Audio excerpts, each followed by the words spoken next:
Hi, my name is Matthew Clarkson, and I'm a seminarian for the Archdiocese of St. Louis. I'm a first theologian at Kenrick-Glennon Seminary, and I'm from Sacred Heart. Today I'm going to be reflecting on the Gospel from the Mass of the Lord's Supper. It comes from John chapter 13, verses 1 through 15.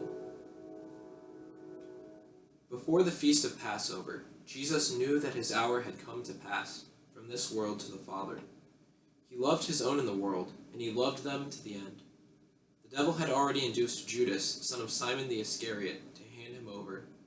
So during supper, fully aware that the Father had put everything into his power, and that he had come from God and was returning to God, he rose from supper and took off his outer garments. He took a towel and tied it around his waist. Then he poured water into a basin and began to wash the disciples' feet and dry them with a towel around his waist. He came to Simon Peter, who said to him, "Master, are you going to wash my feet?" Jesus answered and said to him, "What I am doing you do not understand now, but you will understand later."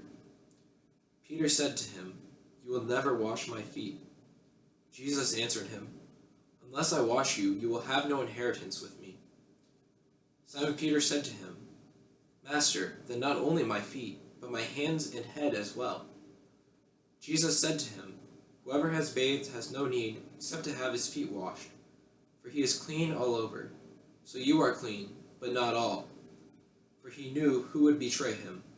For this reason he said, "Not all of you are clean." So when he had washed their feet and put his garments back on and inclined at table again, he said to them, "Do you realize what I have done for you? You call me teacher and master, and rightly so, for indeed I am. If I, therefore, the master and teacher, have washed your feet, you ought to wash one another's feet.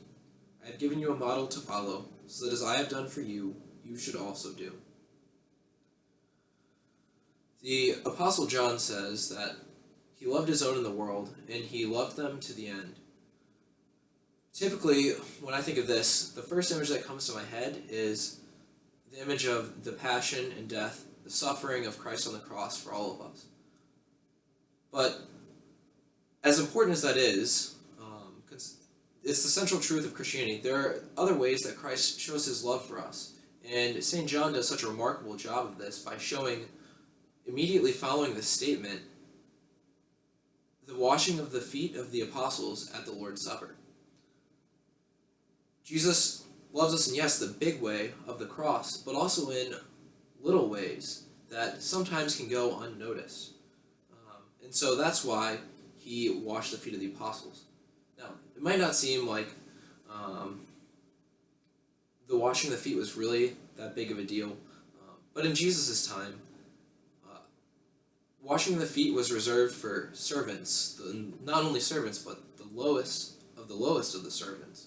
And so, when Jesus washes the feet of the apostles, he demonstrates this remarkable act of humility and pouring out of himself in service of those who follow him.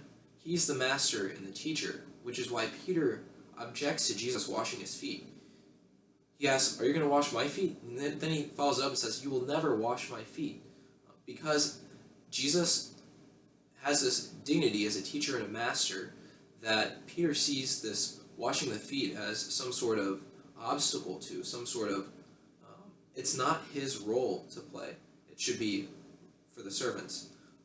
And so in this pouring out, this sacrifice for his apostles, in just this small little act of washing the feet, as opposed to giving his whole life on the cross, Jesus demonstrates this love for his apostles. In the Mass of the Lord's Supper, we see that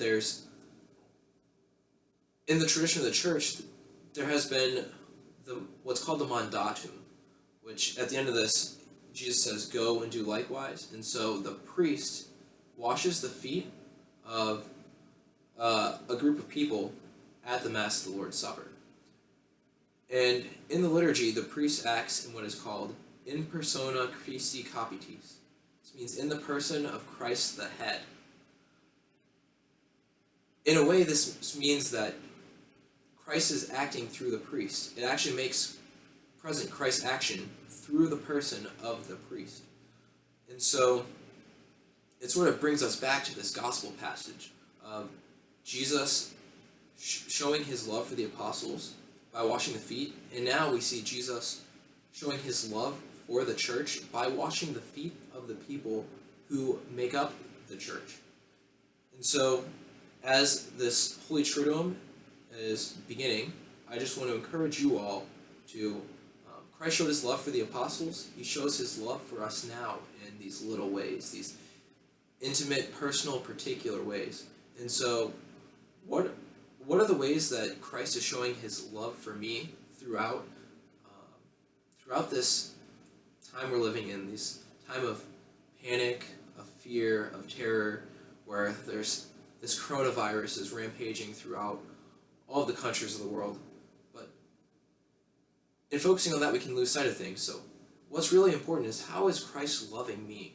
And so take this time to reflect and see how Christ wants to love me in these moments. And you might not notice any big ways, but I promise you, in even the small details, he is loving you. It could be through your prayer. It could be through your spouse, some of your children, maybe your parents. He could be loving you in several different ways. I just want to encourage you to take the time to reflect on that throughout this Holy Triduum as Easter approaches.